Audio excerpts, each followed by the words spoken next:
Disclaimer, this video is for informational and entertainment purposes only and should not be treated as professional advice. The opinions and views expressed in the video belong solely to the individuals appearing in it.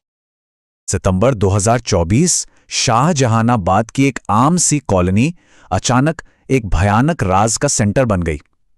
ये एक ऐसी कहानी है जिसने ना सिर्फ एक परिवार को तोड़ दिया बल्कि पूरे मोहल्ले को हमेशा के लिए बदल कर रख दिया। तो चलिए समझते हैं कि उस दिन आखिर हुआ क्या था।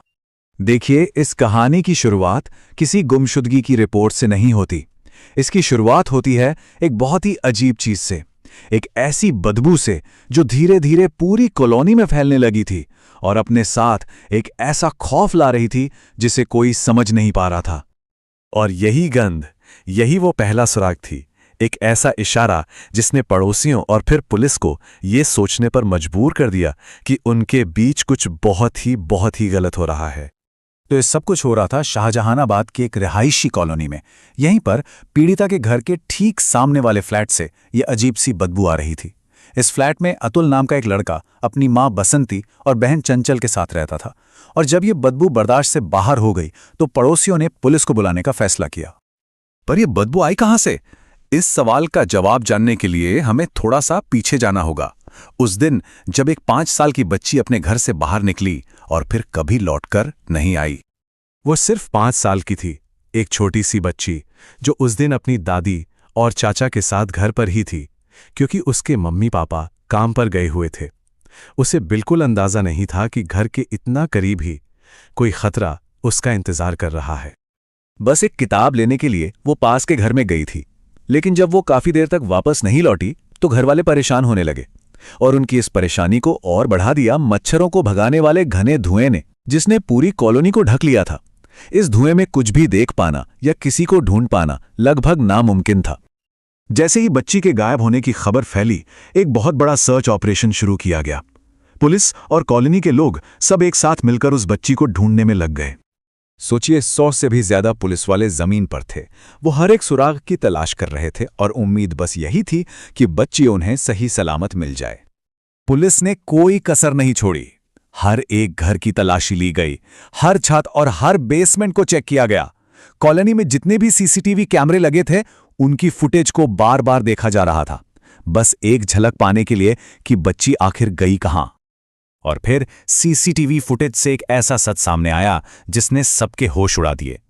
बच्ची कॉलोनी से कभी बाहर गई ही नहीं थी। इसका मतलब साफ था, जो कुछ भी हुआ था वो यहीं इन दीवारों के अंदर ही हुआ था।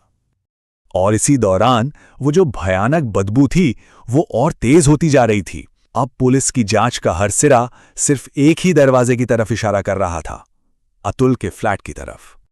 पुलिस टीम ने अतुल के फ्लैट की तलाशी ली, लेकिन पहली बार में उन्हें कुछ भी गड़बड़ नहीं लगा।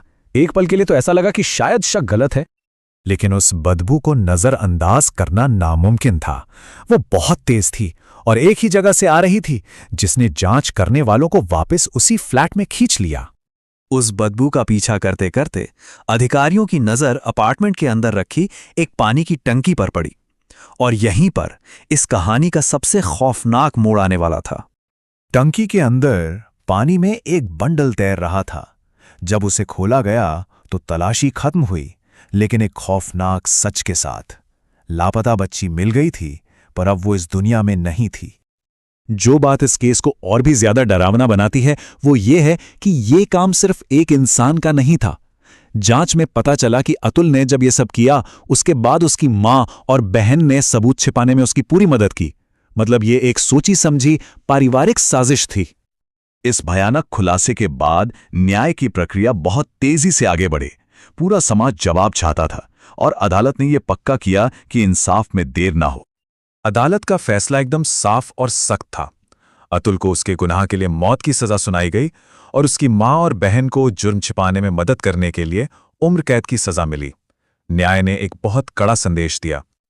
यह पूरा मामला हमें 2 बहुत जरूरी बातें सिखाता है।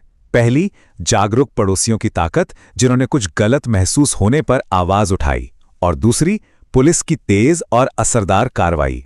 इन दोनों के बिना शायद सच कभी सामने ही नहीं आ पाता। आखिर में ये कहानी हमारे सामने एक बहुत ही परेशान करने वाला सवाल खड़ा करती है।